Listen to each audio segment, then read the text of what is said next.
Next है graph of cotangent function. तो function है आपका कोट एक्स, ये कोट एक्स की वैल्यूज़ है। तो पहले तो ग्राफ बना लेते हैं। सेम इसमें भी एक्स एक्सेस और वाई एक्सेस पे हमें जो है वैल्यू यहाँ भी अप टू इन्फिनिटी तक लेनी पड़ेगी, ठीक है।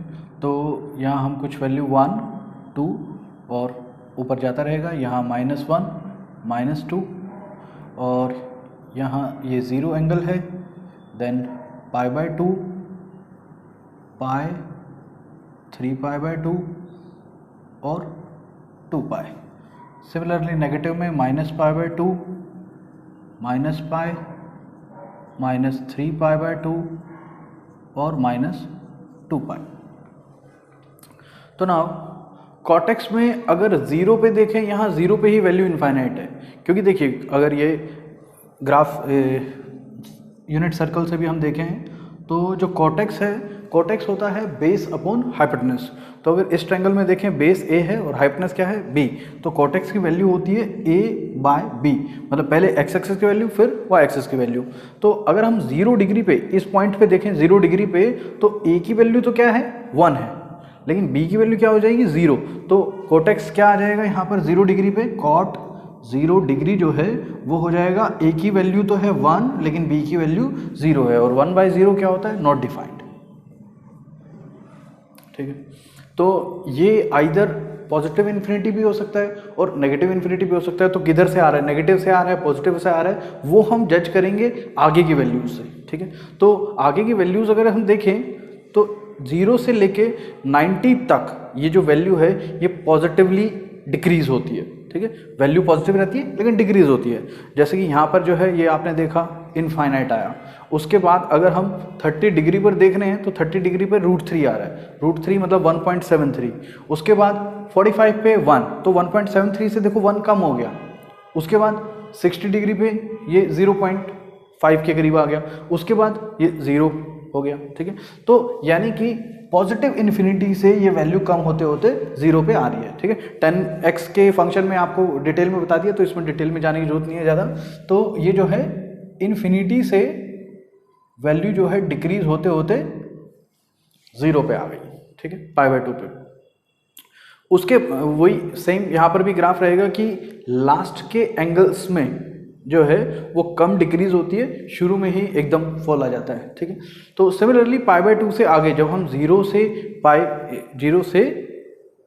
90 डिग्री से 180 डिग्री जाएंगे तो ये 0 से इन्फिनिटी चला जाएगा। लेकिन कौन से जाएगा, माइनस जाएगा कि पॉजिटिव जाएगा, वो हम यहाँ देखते हैं। ये -a/b है, तो इस वाले फंक्शन में मतलब कोट की वैल्यू जब यहाँ इस क्वाड्रेंट में होगी तो कोट एक्स होगा आपका -a/b, तो नेगेटिव वैल्यू है।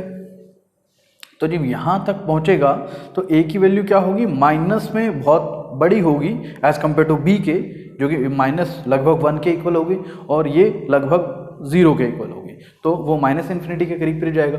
तो यहाँ पे डिक्रीज होते हुए ये जो वैल्यू है ये से -इन्फिनिटी पे चली जाएगी, ठीक है।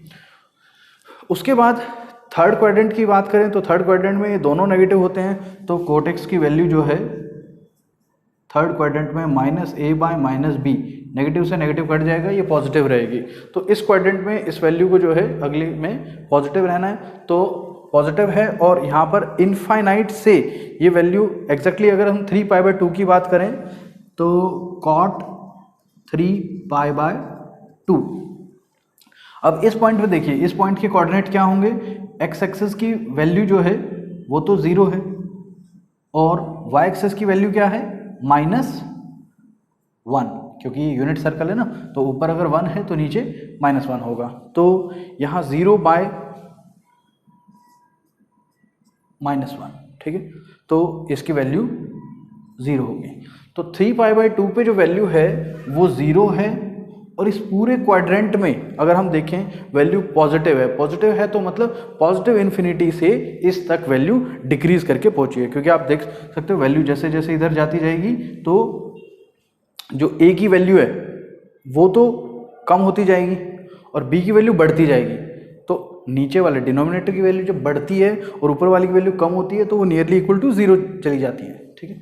तो इस तरह से यहाँ पर अगेन सेम वही वाला ग्राफ बन जाएगा जो हमारा 0 से π/2 पे बना था, और सेम π/2 से पाई वही बन जाएगा जो 3π/2 से 2π तक वही बन जाएगा जो π/2 से पाई तक बना था। तो ये ग्राफ इस तरह से आ जाएगा। क्योंकि इस क्वाड्रेंट में A पॉजिटिव है और B नेगेटिव है, तो A/-B करेंगे तो कॉट जो है वो यहाँ पर A/-B आएगा, तो नेगेटिव होगा, इसलिए हमने इस क्वाड्रेंट में नेगेटिव शो किया है। ठीक है, नाउ बात करें नेगेटिव वैल्यूज़ की। तो नेगेटिव में जो कॉट एक्स है 0 से अगर -π/2, ये कॉट अगर -x की बात करें नेगेटिव एंगल की, तो कॉट एक्स को हम cos -x/sin -x लिख सकते हैं, और cos -x जो है वो cos x होता है, बल्कि sin -x जो है वो -sin x होता है। तो ये cos/sin हो जाएगा cot x, लेकिन नेगेटिव साइन आ जाएगा, तो ये माइनस cot x बनेगा। मतलब इस रीजन में जो ये नेगेटिव रीजन होगा पहला, वो क्या होगा, कॉट की वैल्यू सेम जो पॉजिटिव पे है उसका नेगेटिव वैल्यू, मतलब 0 से π/2 वैल्यू क्या थी, पॉजिटिव थी, तो 0 से -π/2 वैल्यू क्या रहेगी, उन्हीं वैल्यूज का सेम का नेगेटिव। तो हम इस ग्राफ को यूं शो करेंगे। ठीक है, अब देखो π/2 पे 0 थी, तो -π/2 पे -0 मतलब 0 ही रहेगी। ठीक है, और यहाँ पर ये जैसे 30 डिग्री या 45 डिग्री पे देखें तो 1 थी, तो यहाँ -45 पे ये -1 रहेगी। तो इस तरह से हमने एक ग्राफ को मिला दिया सेम। इसी तरह से सिमिलरली -π/2 से पाई की अगर बात करें तो यहाँ देखिए π/2 से पाई क्या रही थी, नेगेटिव रही थी, उसका नेगेटिव कराएंगे क्योंकि माइनस cot x है, तो नेगेटिव नेगेटिव क्या हो जाएगा, पॉजिटिव। तो इसलिए इस क्वाड्रेंट में π/2 से पाई सेम इन्हीं वैल्यू का पॉजिटिव वाला पार्ट रहेगा, तो यहाँ पर ये ऐसे पॉजिटिवली ग्राफ चला जाएगा। ठीक है, अब अगेन इसमें जो है ये पाई से 3π/2 जो है पॉजिटिव है, तो यहाँ ये ऐसे नेगेटिव आ जाएगा, और 3π/2 से 2π ये नेगेटिव है, तो इसका उल्टा यहाँ पर पॉजिटिव आ जाएगा।